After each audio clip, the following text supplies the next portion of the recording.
Hello दोस्तों, आप सभी का स्वागत है आपके अपने चैनल बीके स्टडी पॉइंट में। जैसा कि आप सभी जानते हैं कि मैं डेली हिंदी समाचार पत्रों का विश्लेषण करता हूं। जो भी महत्वपूर्ण न्यूज़ होता है उन समाचारों का विश्लेषण आप सबों के साथ में प्रस्तुत करता हूं। तो उसी कड़ी को आगे बढ़ाते हुए आइए शुरू करते हैं।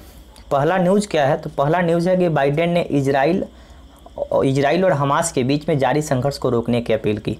बाइडेन, जो कि उनका पूरा नाम जो बिडेन है, जो कि अमेरिका के राष्ट्रपति है, इजराइल और हमास के बीच में पूरी तरह से युद्ध अभी चल रही थी।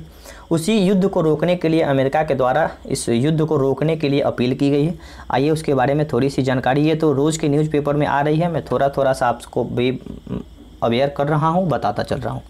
पिछले दिन गाजा पट्टी एक जगह है जो कि उसी को लेके विवाद है। गाजा पट्टी जो जगह है ये फ़िलिस्तीन और इजराइल के बीच में विवाद है। तो फ़िलिस्तीन का जो संगठन है ना, वो संगठन क्या है, यहाँ पे मैं आपको दिखा दूँ। वो हमास नामक संगठन है। हमास एक 2000 युवाओं का संगठन है जो कि पहले फ़िलिस्तीन एक देश हुआ करता था, उस देश पे पूरी तरह से इजराइल कब्जा कर लिया है। अब जो क्षेत्र फ़िलिस्तीनियों का था वो क्षेत्र फिर से लेना चाहता है। तो लेने के लिए 200 युवाओं का एक पूरी तरह से समूह बनाया गया है जिसको हमास बोला जा रहा है। और इजराइल बोलता है, बहुत सारे देश भी बोलते हैं कि हमास एक आतंकवादी संगठन है। दोनों के बीच में झड़प बहुत दिनों से चल रही है। अलग अलग तरह का न्यूज़ आप लोग देखे होंगे। रोज़ के न्यूज़पेपर में मैं जो न्यूज़ आ रही है मैं आपको बताता चल रहा हूँ। आज के न्यूज़ में पूरी तरह से चर्चा करते हैं। इजराइल ने मंगलवार तड़के गाजा के दर्जनों हवाई हमले किए। गाजा पट्टी जो एक जगह है उसी के लिए युद्ध हो रही है, वहाँ से दर्जनों हमले हुए। इस हमले में 10 फ़िलिस्तीनी मारे गए। सोमवार से जारी संघर्ष में अब तक 213 फ़िलिस्तीनी मारे गए हैं। इस बीच फ़िलिस्तीनी लोग मंगलवार को हड़ताल पर चले गए। वहीं अमेरिकी राष्ट्रपति जो बिडेन ने इजराइल और हमास के बीच जारी संघर्ष को रोकने की अपील की। इधर संयुक्त राष्ट्र के मानवीय एजेंसी ने गाजा पट्टी में स्थिति लगातार गंभीर होती जा रही है। इजरायली हमलों के दौरान 47,000 से ज़्यादा फ़िलिस्तीनी अपना घर छोड़कर जा चुके हैं। उधर यूरोपीय संघ के विदेश मंत्री भी संघर्ष रोकने के लिए बैठक कर रहे हैं। पूरा देश सोच रहा है कि इस संघर्ष को रोका जाए। तो यूरोपियन यूनियन, जिसको EU बोलते हैं, इसमें 27 देश हैं और इन सब देश सोच रहे हैं कि इस युद्ध को विराम हो जाए, ये युद्ध धीरे धीरे समाप्त हो जाए। तो पूरी तरह से संयुक्त राष्ट्र संघ, अमेरिका के द्वारा, यूरोपियन यूनियन के द्वारा पूरी तरह से बैठकें की जा रही है ताकि किस तरह से इस जो युद्ध है इस युद्ध को ख़त्म किया जाए। आगे न्यूज़ है, आगे बढ़ते हैं। ये न्यूज़ विश्व भर में मनाया गया आर्ट ऑफ गिविंग डे। एक शब्द है आर्ट ऑफ लिविंग, ये शब्द बहुत चर्चा में है। और मैं भी एक एग्ज़ाम देना, मैं अपना एक्सपीरियंस बताता हूँ कि मैं रेलवे का एग्ज़ाम देने गया था, वहाँ पे आर्ट ऑफ लिविंग के बारे में प्रश्न पूछी गई थी। तो art of living Pandit Ravishankar के द्वारा स्थापना की गई है। ये आर्ट ऑफ गिविंग है। आर्ट ऑफ गिविंग डे के बारे में आइए समझते हैं क्या है। परिवार वो बड़ा ही अच्छा नोट है, इसमें आपको पढ़ के बताता हूँ कि परिवार वो स्थान है जहाँ प्रेम, स्नेह और खुशियाँ पनपते हैं। माँ ही है जो इन गुणों को अपने बच्चों में प्रोत्साहित करती है। इसी विचार को आधार मानकर 17 मई को विश्व भर में 8वां आर्ट ऑफ गिविंग डे मनाया गया। 17 मई को 8वां मतलब कि 8वां एडिशन मनाया गया, आर्ट ऑफ गिविंग डे मनाया गया। आर्ट ऑफ गिविंग के संस्थापक डॉक्टर अच्युतम सामंत ने इस वर्ष मेरी माँ मेरी हीरो थीम, जैसे किसी कोई भी मतलब इवेंट होता है ना, तो उसका एक थीम बनाया जाता है। उस थीम को लेके मतलब कि पूरी तरह से पूरा साल उसी थीम के ऊपर काम की जाती है। तो इस वर्ष का जो थीम है ना, मेरी माँ मेरी हीरो थीम चुना गया ताकि प्रेम और खुशियों का प्रसार हो सके। इस अवसर पर सार्वजनिक रूप से कोई भी कार्यक्रम आयोजित नहीं हुई।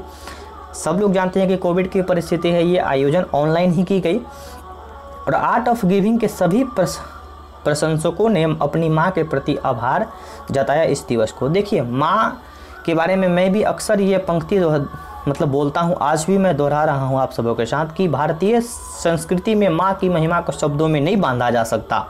भारतीय संस्कृति में माँ की महिमा को शब्दों में नहीं बांधा जा सकता। हम एक शब्द हैं तो वो पूरी भाषा है, माँ की बस यही परिभाषा है।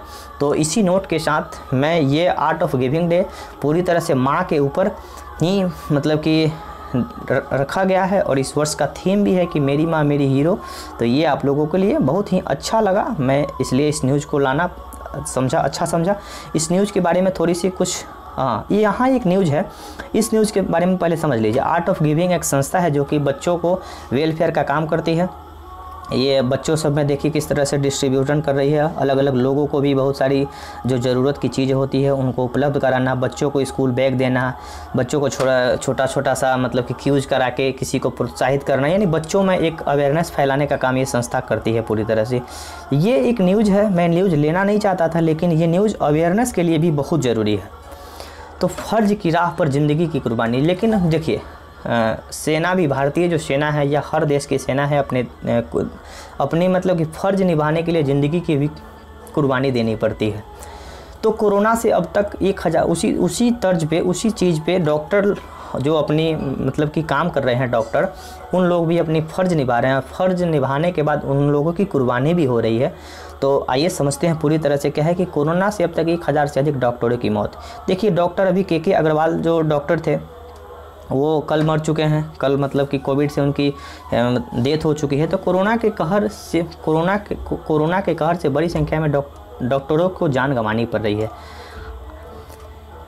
आईएमए ने मंगलवार को बताया कि कोविड-19 की दूसरी लहर का संक्रमण से 270 डॉक्टर की मौत हो चुकी है। पहली लहर में 748 डॉक्टर के मौत संक्रमण से हुई थी। इस तरह से अब तक ये लगभग 1018 डॉक्टर की मौत हो चुकी है। ये आंकड़ा आपको दिखाया गया है कि सबसे ज़्यादा जो डेथ हुई है ना, सबसे ज़्यादा डेथ डॉक्टरों की हुई है, ये बिहार में हुई है। 78 डॉक्टर बिहार में कोविड के संक्रमण से मर चुके हैं। उत्तर प्रदेश में 37 है, दिल्ली में 28 है। ये सारा जो नोट है ना, मैं ये सारा जो पेपर का जो कटिंग होता है मैं टेलीग्राम चैनल पर डाल देता हूँ। टेलीग्राम का जो लिंक है डिस्क्रिप्शन बॉक्स में आपको मिलेगी। इस तरह से पूरी तरह से आप लोग डाटा देख सकते हैं। यहाँ एक डाटा और है जो कि यहाँ पे दिया है कि छोटे राज्यों में कम हुआ जान का नुकसान। छोटे राज्यों में जनसंख्या कम है, वहाँ पे मैनेज हो पा रहा है। जहाँ पे जनसंख्या ज़्यादा है वहाँ पे मैनेज करना थोड़ा सा कठिन हो गई है सरकार के द्वारा। 300 से ज़्यादा पत्रकार अब तक जान गंवा चुके हैं। इंस्टीट्यूट ऑफ परसेप्शन स्टडीज़ की एक रिपोर्ट के मुताबिक कोरोना से अब तक 300 से ज़्यादा पत्रकारों का निधन हुआ है, जिसमें 229 का सत्यापन हो चुका है। देखिए पत्रकारों का बहुत ज़्यादा मृत्यु हुआ है इस कोविड की परिस्थिति में। एक जाने में बहुत सारे पत्रकार मतलब कि अपनी जान को गंवा दिए अपने फ़र्ज को निभाने के लिए। देखिए पत्रकार ही है जो कि पत्रकार के कारण ही आज हम जो आपके सामने न्यूज़ प्रस्तुत कर रहे हैं, ये सब बहुत सारे पत्रकारों का मेहनत होता है। देखिए कि हम लोग आज घर में बैठे हुए हैं, कोई ना कोई तो काम कर रहा होगा, तब ना हम लोगों के पास आज न्यूज़ पहुंच रही है। कोई भी पल पल का घटना हम लोगों के पास पहुंच जाती है। इसके पीछे बहुत सारे पत्रकार, बहुत सारे लोग काम करते हैं। उन सब लोगों के बदौलत ही आज हम लोगों के पास कोई भी न्यूज़ है, कोई भी मतलब कि मैसेज है, बहुत से कम समय में हम लोगों के पास पहुँच जाता है। तो ये जो डाटा मैं प्रस्तुत करना नहीं चाहता था, लेकिन प्रस्तुत इसलिए किया ताकि हम लोग भी जो थोड़ी सी असावधानियां बरत रहे हैं उसको सावधान होकर काम करें। तो मुझे विश्वास है कि ये सब न्यूज़ आपको पसंद आया होगा तो लाइक करें, कमेंट करें और अपने दोस्तों के साथ शेयर करें। तब तक के लिए धन्यवाद। जय हिंद।